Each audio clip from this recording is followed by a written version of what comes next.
Item number SCP-3000. Object Class Thaumiel. Special Containment Procedures. The area containing SCP-3000, currently a region of the Bay of Bengal roughly 300 kilometers in diameter, is to be routinely patrolled by Foundation naval vessels.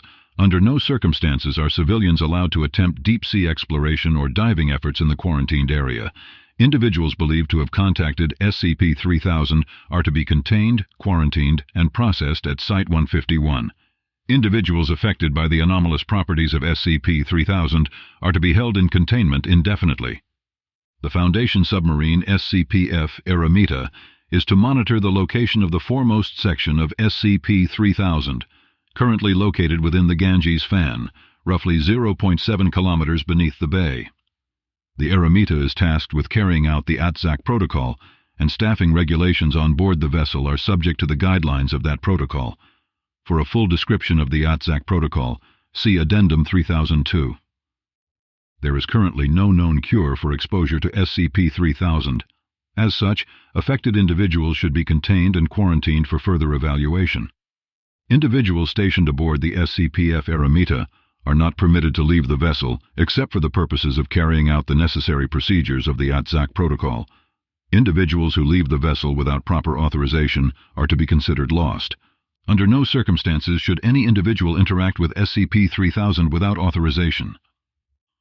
Description: SCP-3000 is a massive aquatic serpentine entity strongly resembling a giant moray eel, Gymnothorax javanicus. The full length of SCP-3000 is impossible to determine, but is hypothesized to be between 600 and 900 kilometers. The head of SCP-3000 measures roughly 2.5 meters in diameter, and sections of the body proper are as large as 10 meters in diameter. SCP-3000 is typically a sedentary creature, only moving its head in response to certain stimuli or during feeding. The majority of its body is located in and around the Ganges Fan, and rarely moves at all. SCP-3000 is carnivorous, and despite its sedentary nature is capable of moving quickly to dispatch prey. Despite its size, it is hypothesized that SCP-3000 does not require sustenance to maintain its biological functions. While SCP-3000 excretes a thin layer of a viscous dark gray substance classified as Y909, see Addendum 3002 below, through its skin as it consumes prey, the end result of its digestive processes is currently unknown. SCP-3000 is a Class 8 cognitohazardous entity. Direct observation of SCP-3000 may cause severe mental alterations in viewers. Individuals who directly observe SCP-3000, as well as any individuals within an uncertain distance of SCP-3000, experience inexplicable head pain, paranoia, general fear and panic, and memory loss or alteration. The following is a log from Site-151's historical records, written by Dr. Eugene Getz, about initial discovery of SCP-3000 and the effects felt therein. The unease was felt throughout the entire crew as we descended on that first night. Whether this was due to our uncertainty at what we would discover, or something more sinister, I would not speculate. As we continued to descend, Williams began sweating profusely. When asked about it, he could not respond, stating that he thought he was missing something he could not deduce.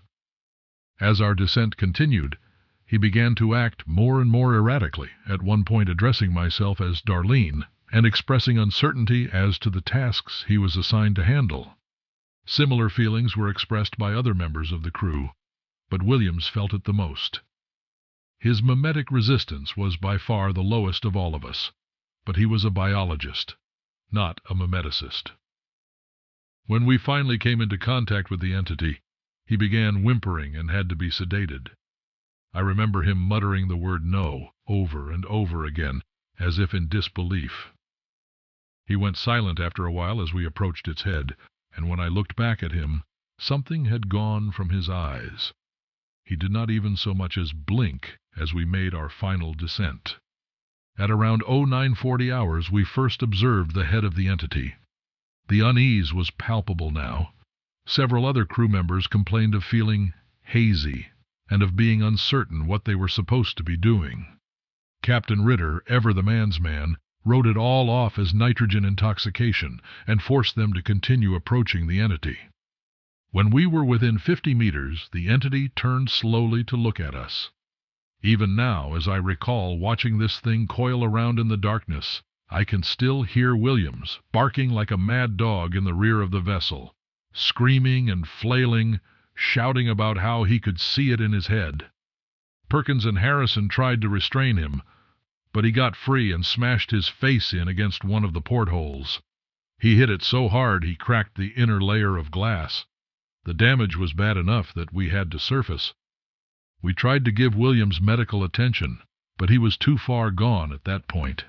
He had pulped himself against the glass, and despite the trauma, he still spoke briefly as he lay dying. Nobody recorded it. We didn't think to at the time. But I remember it well enough. He said, "There's nothing, nothing, nothing." By the time we had reached the surface several hours later, Williams was dead. At the time, I didn't think much about what he had said. Just the ravings of a man gone mad by the depths, I figured. I didn't know any better. But even now I can still see the eyes of the creature. I see it hanging there in the darkness, illuminated by a light I cannot source. And I feel the lingering dread that Williams must have felt that night in the submersible, as he was overcome by whatever void that foul thing slithered out of. Discovery. SCP-3000 was discovered in 1971, shortly after 2 Bangladeshi fishing boats and 15 fishermen were reported missing after drifting near the Indian coast. As the country of Bangladesh had only been recently established at the time and had been subject to significant political persecution on the part of Pakistan, this incident received high-profile media attention due to fears that it was a result of foreign aggression. Local coastal dispatch units could not locate the missing boats, fueling further media hysteria. Foundation researchers stationed in Calcutta, now Kolkata, drew similarities between this disappearance and another incident 2 years earlier. A thorough search aided by Marietta Pashler counters revealed the location of the 2 boats, as well as an unknown, previously undiscovered mass deep below the surface of the Bay of Bengal. Further investigation by Foundation divers discovered the existence of SCP-3000. The area was quickly secured, and current containment procedures were put in place in April of 1972. The ATAC protocol was adapted in October of 1998. Addendum 3000.1 Initial Contact Exploration Log. Note: the following is the transcript of audio logs taken during initial deep-sea diver contact with SCP-3000. Until this point, no Foundation diver had come within 300 meters of SCP-3000. Divers were tasked with assessing the creature and determining the source of the thick, gray fluid that had been observed floating around its head. Dive team was composed of 3 members of MTF Orion 9 Kingfishers, led by MTF-09 Alpha. Launch point was through the airlock of the Foundation submarine SCPF Stravinsky. All divers were equipped with high-pressure suits, as well as front-facing headlamps. Additionally, a tether was connected to MTF-09 Alpha, which was then connected in a T-shape out to both Bravo and Foxtrot. Begin log. All right, Command. We're situated in the airlock and ready to roll. Confirmed. Go ahead and sound off. Orion 9 Alpha, check. Orion 9 Bravo, check. Orion 9 Foxtrot, check. All right, men. We're in position about 500 meters from the head of this creature. Make sure your tethers are on good and tight. We don't want any of you getting separated out there. What's visibility like down here today, Command? Stand by. About 3 meters. So it's dark. Got it. Why are we so far out? The size of this thing is hard to comprehend, and it's wrapped up in itself in several places. We can't get too close because there's too much body there. The entity hasn't moved in about 3 weeks. At all? Affirmative. It moves slightly with the currents down here, but nothing more than that. If it weren't for the head movement that was observed by the first submersible team, we probably wouldn't know if it was alive or not. That's reassuring. All right, tethers are tight. Flood the chamber. Confirmed. Rushing water is heard as the airlock chamber floods. No other sound is heard for several minutes. After some time, the sound of rushing water stops. You both good? I'm good. It's really cold. Hopefully we won't be out for long then. Turn on your lights, boys. Here we go. All members of the dive team exit the airlock. There is a low mechanical sound as the airlock door closes behind them. A muffled click sound is heard, and the Stravinsky activates its aft floodlights. Hey, Alpha. Maybe this is a bad time to ask, but I can't remember how to turn on my lamp and... Your lamp is on, Foxtrot. What? What did you call me? Your designation, Mulhaney. Foxtrot. I'm Foxtrot, boss. Hang on, what are you talking about? I don't understand what you mean by designation. It's your goddamn call sign, Bravo. What do you mean? Who's Bravo? Crap. Hang on. I was going to say something. Barry, are you still there? Stand by. Go for command. Hey, we're having a little trouble out here. I'm not sure who. We seem to have some confusion over designations, and I'm not sure where we're going. Where exactly are we? God, do you guys feel that? I've just got an awful headache. It's like needling in my brain, something... Dive team, be advised that we believe you may be experiencing some detrimental cognitive effects. Keep moving forward, and we'll give you more information as we receive it. Noted. Command, be advised that Foxtrot has a terrible headache. I think, are we going in the right direction? We can't see out here. You are roughly 150 meters from the head of the entity, Alpha. You should be getting a visual soon. Command, I don't see anything. Where are we? Where are we? We're almost there, Alpha. Dive team, be advised. We're picking up movement from the entity on radar. Barry, I don't see anything down here. What are we supposed to be looking? All I can see is darkness. There's a chill, foul wind blowing, pushing me towards a brink I can't see. Shut up. Shut up. Shut up. Command. Bravo is unresponsive, requesting immediate cessation of mission. Wait a second. On the edge of the nothingness, inches from oblivion. There's a sickness in my mind that I know can't be cured. Beyond me is only blackness, and a single pair of dark eyes. What? What are you saying? Dive team, we're going to pull you back in immediately. We have reason to believe that... Barry, is that you? How can it be? I shoveled the dirt during your... I can hear something over there, Alpha. Your light. Get your fucking... Silence. Only silence. My consciousness coming undone, and only. Dive team, something is moving toward you. Repeat. Something is moving toward you. Prepare to return to... This is shit. I can't see. How far are we from the... It's right there. It's right there. Damn. What are you both doing? And only the eel remains. Radio silence for 20 seconds. Alpha? Radio silence for 13 seconds. Alpha, Bravo, Foxtrot? Do any of you hear us? Oh, thank God. Bravo, you need to speak up. We can't... Shh.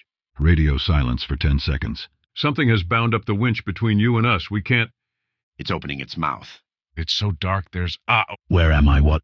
Barry, how can it be? I shoveled dirt. Mulhaney! Swim! Get away! There's only darkness! Swim! Only. There is suddenly tension in the tether attached to the Stravinsky. 09 Foxtrot's radio goes silent. There is the sound of a struggle through the other two radios. Foxtrot, Alpha, Bravo? Talk to me. Stay calm. What happened? It ate him. He's gone. It took him whole. God damn it, Alpha. What are you doing? Alpha? Cut the goddamn tether, Alpha. It's pulling us in. Who? Crap! Total radio silence for 30 seconds. Tether attached to Stravinsky is pulled free from its moorings and disappears. Alpha, Bravo, do you copy? Radio silence for 5 seconds. Alpha, Bravo, do you copy? This is Bravo. I'm floating in the dark. I can see shapes moving through the fog, but they're hard to make out. I cut my tether. Alpha wouldn't... I think he's gone. I don't see his light anymore. Acknowledged. We're coming to... Hang on, just let me think for a second. Cognition, this thing, it doesn't work around it. Your brain can't form thought. It hurts. It's like dying, and... Bravo, do you have eyes on the entity? It's in my head, guys. Coiled up in there like a snake, and something about it is... caustic. I can see it just in front of me. It's not doing anything. It isn't moving, just hanging there with its mouth open. I think it's finished eating. That fluid is seeping through the skin around its head, about a meter back. Just looking at the stuff is making me... like the room is spinning. I feel nauseous. My head isn't working right. There's an abortion under the floorboards, and another in the Wait, this is wrong. That wasn't me. Who said that? I'm going to collect a sample. Hang on. Bravo, we're going to send out a crew to get you. Just hold on. Oh, no. Don't do that. You have to be trained to not feel the things I'm feeling. Otherwise, it will get into you. Maybe it will anyway. Who knows? It feels like the end of the world down here, fellas. My heart is really going off the charts, and I think I'm dying. I got a sample. I'll attach it to one of those little balloons and let it float up. You'll be able to get it later. Don't spend too much time around that stuff. It doesn't... Your mind... Bravo? I think I'm dying. I'm dying. I know I'm dying. This is it. I just want to get away from here. You know, it occurs to me. Don't send anyone else out here. It's so dark. Bravo? End log. Over the next half hour, the SCP-F Stravinsky attempted to approach 09 Bravo with no success. Command continued to attempt to communicate with 09 Bravo, but Bravo grew increasingly unintelligible before eventually going completely silent. Bravo's radio stayed active over the next 3 days, and intermittent breathing could be heard until the radio ceased functioning. Addendum 3002 ATAC Protocol. This protocol dictates certain interactions with a Class 8 cognitohazardous entity, SCP-3000, and as such is Level 5, 3000 classified. Preface. The following protocol was developed in conjunction with researchers from Site-29 and Site-50, as well as researchers stationed at Site-151. Some sections may have been redacted to remove material above this classification. Adherence to this protocol is required for all personnel assigned to Site-151, as well as all personnel assigned to the SCP-F Eremita. Abstract. The 151 Hollister ATAC protocol has been developed and implemented to create a strategy for the management of the Y909 chemical compound excreted by SCP-3000. Protocol information. The Y909 compound, originally discovered by the late Dr. Adam Hollister, is a critical component in several modern and experimental amnestic compounds. Specifically, the following amnestics now contain a refined version of the Y909 compound. Class A, 2016 variant. Class D, 2016 variant. Class E, 2016 variant. Class X, 2017 variant. Class XX, 2017 variant. Redacted. Redacted. ATAC class experimental compound, Foster class experimental compound, Ellipse class experimental compound. The inclusion of the Y909 compound has shown a marked increase in the stability and long-term effectiveness of the aforementioned amnestics. Overall, amnestics utilizing Y909 break down 78% slower than their standard counterparts in cold storage, and 52% slower than their standard counterparts at room temperature. Additionally, individuals administered an amnestic regimen utilizing Y909 show a marked increase in suggestibility, memory clearance, and a significant decrease in additional side effects, such as nausea, vomiting, bowel distress, blurred vision, headaches, insomnia, heart damage, and others. Individuals treated with these amnestics expressed significantly fewer intrusive memories as those without Y909, with some individuals exposed to experimental compounds expressing no intrusive memories whatsoever, even at the 5 and 10 year marks. Due to the effectiveness of these treatments with the addition of Y909, the continued inclusion of this compound is essential to modern Foundation amnestic application. Reliance on the continued use of Y909 necessitates its collection for the foreseeable future, as a synthetic version of the compound has not yet been discovered. As such, this protocol dictates the way this compound is collected off of SCP-3000 and the way personnel are to interact with SCP-3000.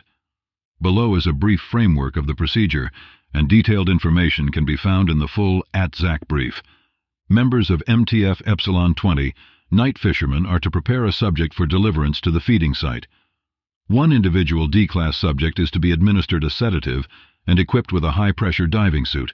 The subject is then to be tethered to an underwater ROV within the aft airlock.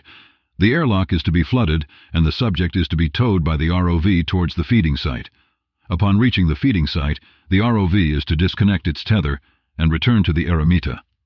Throughout this stage, SCP-F Eremita should monitor SCP-3000's position and adjust course if the entity begins to move away from the feeding site. Mission Command will provide additional instructions during this phase if necessary. Personnel on board the SCP-F Eremita are to monitor SCP-3000 during feeding sessions. During this time, no personnel are permitted to leave the Eremita without authorization from Mission Command.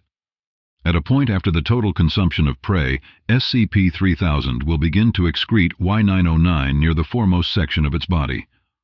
Specialized teams of deep-sea divers are to exit the SCP-F Eremita through the aft airlock and approach SCP-3000.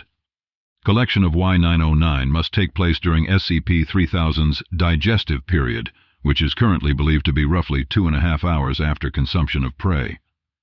Teams must return to Launchcraft before the end of this period. During this period, the typical effects of SCP-3000 are less severe, though Command should continue to monitor these teams for damage to their cognition.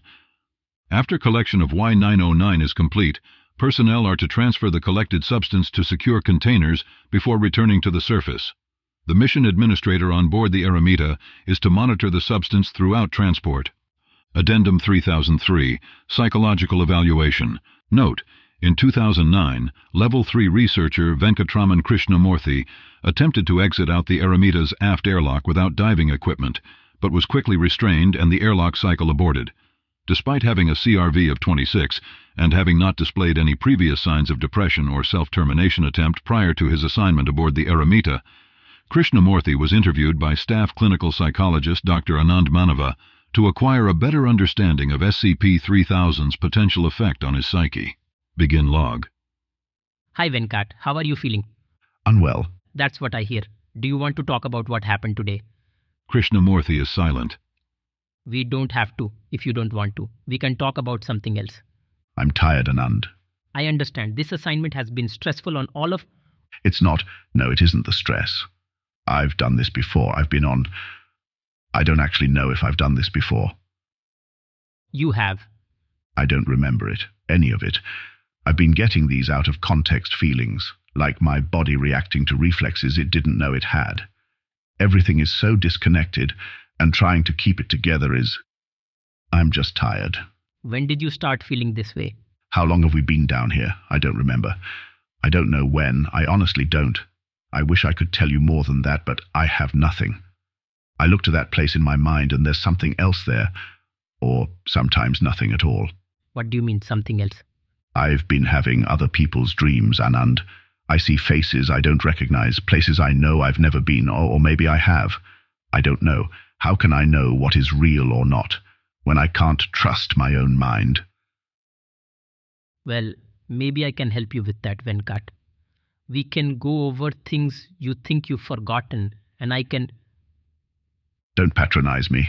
I know you felt it, Anand. Your mind gets hazy. Parts of you start to slip. Your memories grow faint, fading in and out until they're gone, or worse, replaced. You see pasts that aren't yours, experiences that you never lived. You start to become other people, or nobody at all. Venkat, please. I'm just trying to help. Do you even know my work before we met? Come to think of it, I don't even remember how we met. I know your name, know that you're a psychologist, but are we friends? Are we brothers? I don't know how I know you. We work together, I know that. I still have that, but other things, they come and go. I don't know if I am married or have children. I see. And that isn't the worst of it. I know this is happening to me. I know that my mind is coming apart. But there's something else in there too, something rising out of the smoke of my smoldering consciousness. That eel. The eel? I don't remember my mother. I can hear her voice, but I can't remember her face. I can't remember how she smelled or how she... But what I do remember is she told me about gods. There is a god called Anantashesha, a serpent, the king of serpents, said to lie beneath Vishnu in the cosmos. A six-headed snake god, isn't that something? Yes, I am familiar. Ah, of course, I'm sorry, I forgot. I don't remember much, but I do remember that she told me about how Anantashesha would linger past the end, gaze upon the darkness past the end of time. She said that when the light of the universe had gone out, all that would be left is Anantashesha. I have worked my entire life for the Foundation, so much as I can recall. I have struggled to build my name and my reputation and done everything I can do to leave. Something. Anything. Some kind of mark that says I was here, but... What is it? I believe that SCP-3000 is Anantashesha. I believe that this aberration, this treachery against cognition, is the result of us being in the presence of a god. Not just a god, but a god who exists across all time all at once, and even beyond. Maybe, Maybe some part of the nothingness beyond the edge of time is part of Anantashesha as well. Maybe it acts as a conduit, some kind of... Venkat, please, we're scientists. No, let me finish. In defiance of the nothingness that comes after this, all of this, there is Anantashesha. There's a chance that my memories might live on, that I might be remembered like the memories I've seen have been through me. I don't have proof of this. But when I looked into its eyes and saw what it showed me, I was afraid. I'm merely a mediocre man, Anand. This was a fear that I have refused to acknowledge for years, a fear of irrelevance, that no one will know who I am when I die.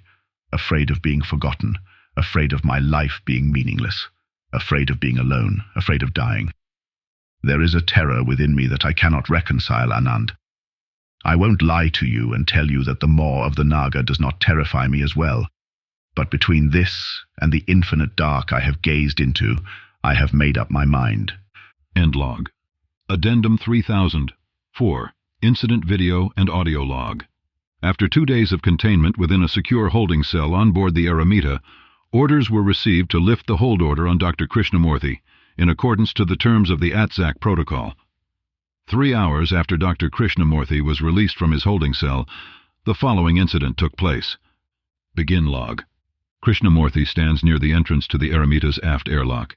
Subject is facing away from nearest camera. Proximity alarm is triggered. Exterior floodlights activate. SCP-3000 is still not visible. Command is alerted, and Eremita's engines engage, preparing for evasive maneuvers. Krishnamurthy is startled by proximity alarm and begins to appear panicked. Subject continues to look at entrance to the aft airlock. Subject turns briefly towards nearest camera and is observed to be weeping. Krishnamurthy slowly approaches aft airlock and opens airlock door. Subject enters airlock, and primary access door seals behind the subject. Interior airlock camera captures Krishnamurthy staring at exterior airlock door for a full 2 minutes, unmoving. After 2 minutes, subject collapses on the ground. All cameras shudder as primary turbines spin up. SCP-3000 is visible on radar, approaching SCPF Eremita. SCP-3000 is not visible on exterior cameras. Krishnamurthy stands and approaches diving suit locker. Subject puts on a high-pressure deep-sea diving suit and then moves towards exterior door controls. Subject engages exterior door latch. Interior airlock camera is obscured by rushing water. Secondary alarm is triggered by airlock breach. Personnel on the bridge attempt to close airlock, but Krishnamurthy has already exited the airlock. Krishnamurthy hangs in the water behind the aft section of the Eremita, illuminated by exterior floodlights. Subject is motionless. SCP-3000 slowly appears from out of the darkness. Krishnamurthy remains motionless. Exterior cameras shudder as Eremita begins to reverse towards Krishnamurthy. Rescue teams have assembled in the airlock chamber. SCP-3000 approaches Krishnamurthy. Its mouth begins to open. Eremita sounds horns, but neither SCP-3000 or subject appear to notice. SCP-3000 moves to just above Krishnamurthy. Subject appears to look up into the now fully expanded jaw of SCP-3000. Eremita begins to flash external floodlights. Airlock opens.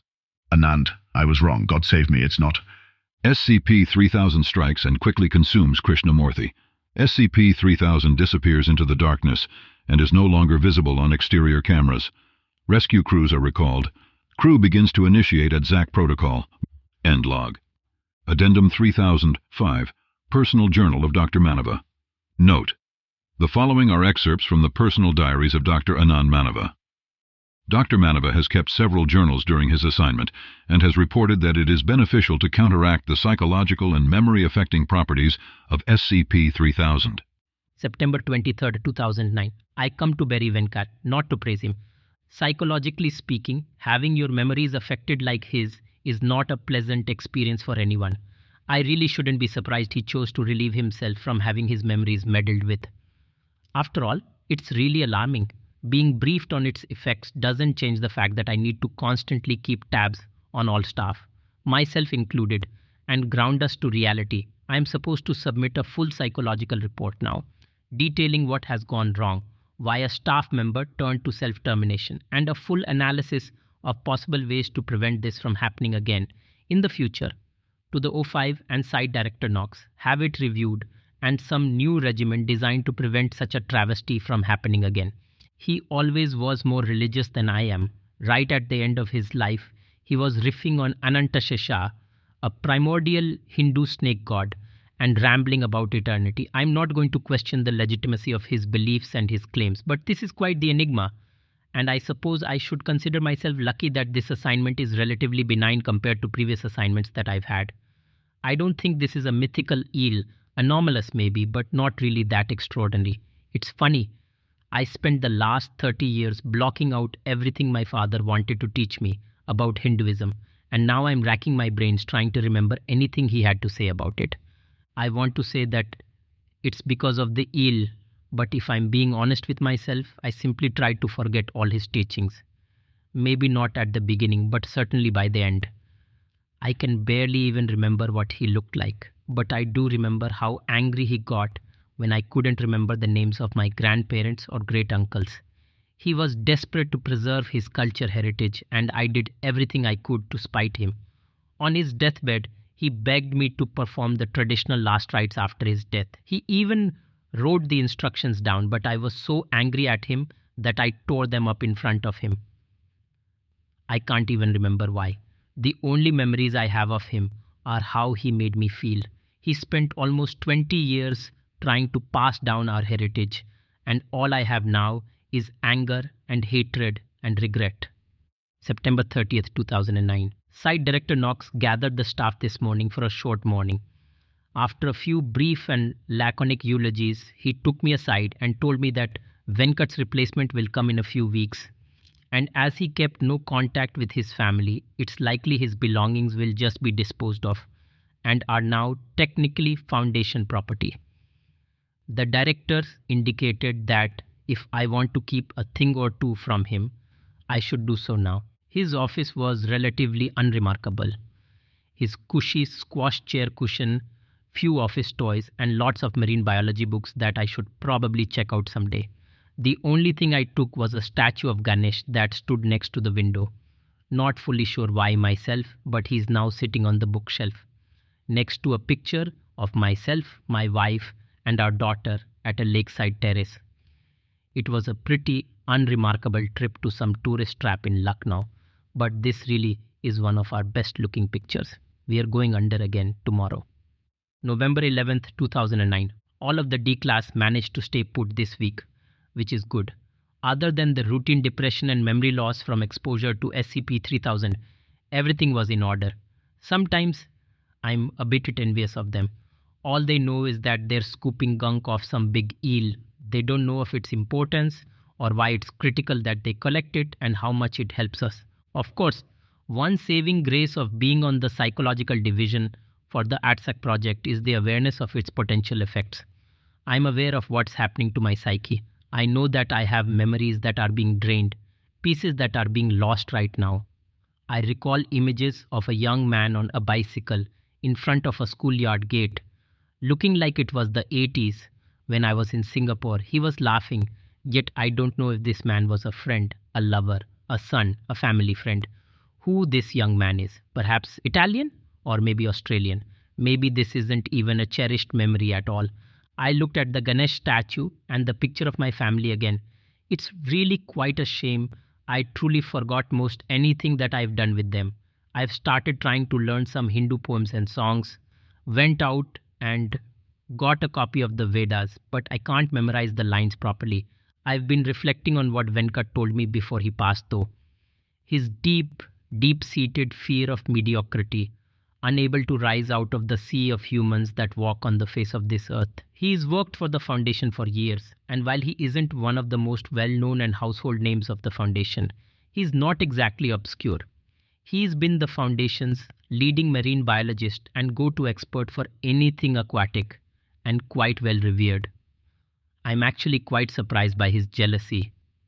He was never the flashy and bombastic type, and I would have never guessed that he wanted fame and recognition. Perhaps he really was afraid that he is doomed to be stuck in mediocrity. Perhaps the silence of this place reminded him of something worse. Addendum 3000. Memorandum on ATAC brief. Level 5, 3000 classified. Some new assignments had questions about our work here. so I'm publishing this to clear most of them up. Feel free to contact my office if there are any others. The ATAC protocol is a method for gathering and processing the Y909 compound. It's a thick, brackish gray fluid that SCP-3000 excretes as part of its metabolism. We don't know the exact method by which it does this, but we have some ideas, and none of them are great for us. Initially, we thought it was bleeding. The first team we sent down to look at SCP-3000 went down to collect blood samples for analysis. When SCP-3000 attacked and consumed them and began producing more of the substance, we realized that we were looking at something different entirely. It's definitely not blood. It's more akin to a prion slurry.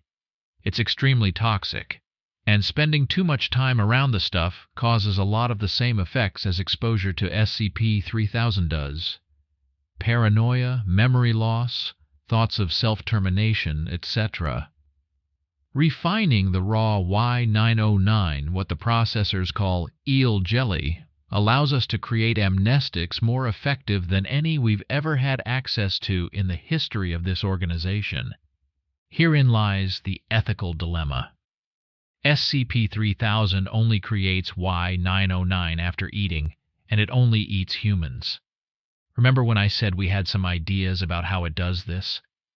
Some of our biologists have hypothesized that SCP-3000 is breaking down whatever makes sapient creatures sapient, filtering it through some part of its skin, and the residual ether is what we collect. You want to know something really fucked up? We've taken radiographs of this thing trying to see what's going on inside of it. It's full of dead human bodies.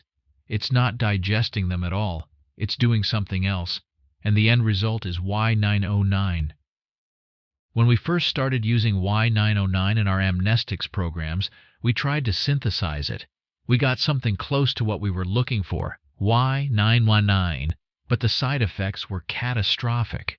The amnestics would work. We could get people to forget events, people, and so on. But then they would start to forget other things, too. The mental deterioration would rapidly increase until there was nothing left, and then they would die.